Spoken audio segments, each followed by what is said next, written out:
Aquavit, it's a Scandinavian spirit. I like to say it's kind of like the in-between vodka and gin, in the sense that it's going to be a nice botanical spirit, but instead of those bright citrusy notes, it's going to be a lot more baking spices like a caraway, cardamom, and cinnamon and such like that. The two predominant ones are going to be like your Danish and your Nordic. They're going to be like similar in terms of the style that they're made, but it's more so the style that they're enjoyed is what's different about them. The Danish is going to be predominantly more chilled served, and then the Nordic is going to be the one that is served more room temperature, so you can enjoy the barrel tasting spirits. My name is Nick Smedley. I'm the bar manager at So Many People, and today we're going to be talking about Aquavit. Got here from Florida and immediately started working at Death & Co. back in 2018 for a few years.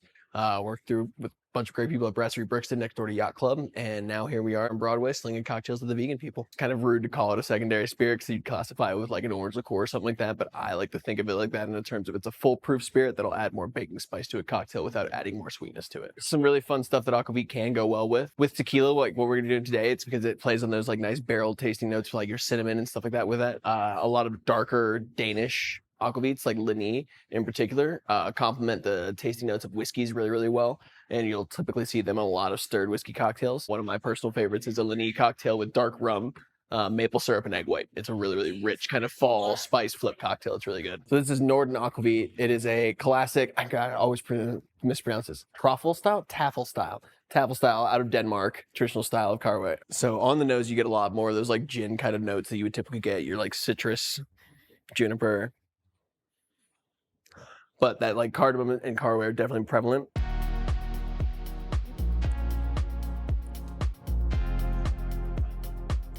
Yeah, on the palate, it's a lot more of that baking spice. Dill comes through a lot stronger in there. The juniper takes a little bit of a backseat with the citrus, and you get a lot more of those like dark, hearty, rich baking spices to it. I would definitely say that cardamom and cinnamon are the two that I get the most. A little bit of fennel in there with that anise, but nothing too crazy, just because that like juniper and citrus in the back end help to balance it out. We're gonna make a fun little tequila cocktail that I like called Kaleidoscope Eyes. It has got a little bit of Blanco tequila going with this Aquavit here, just to add that nice baking spice that we're talking about. Going with a touch of lemon, a little bit of passion fruit, and cacao, and then we're gonna top it off with some bubbles. I can do it right over here real quick if that's cool with you. So we're gonna start out with a bit of simple syrup. We're gonna use about a half an ounce.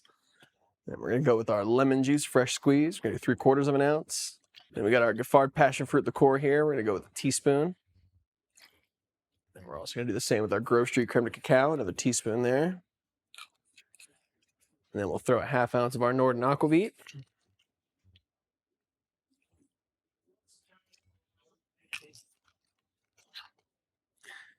Finish off with an ounce of Blanco tequila.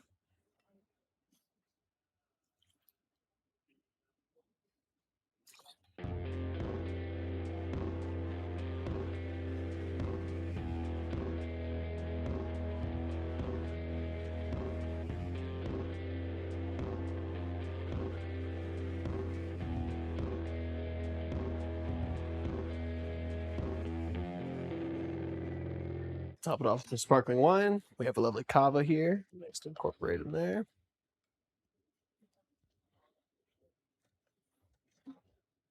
And cheers.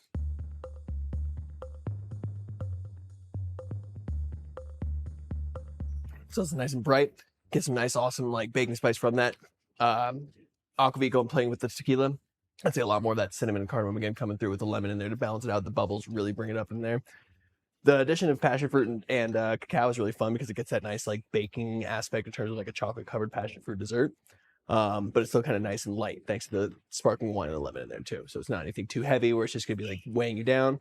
It's bright enough where it had some good complexity to it, baking spice, not one note, and then good acidity and citrus to it too. And today we've been trying and talking about Aquavit. Yeah, I was like getting the flow going too, man. That's how it goes.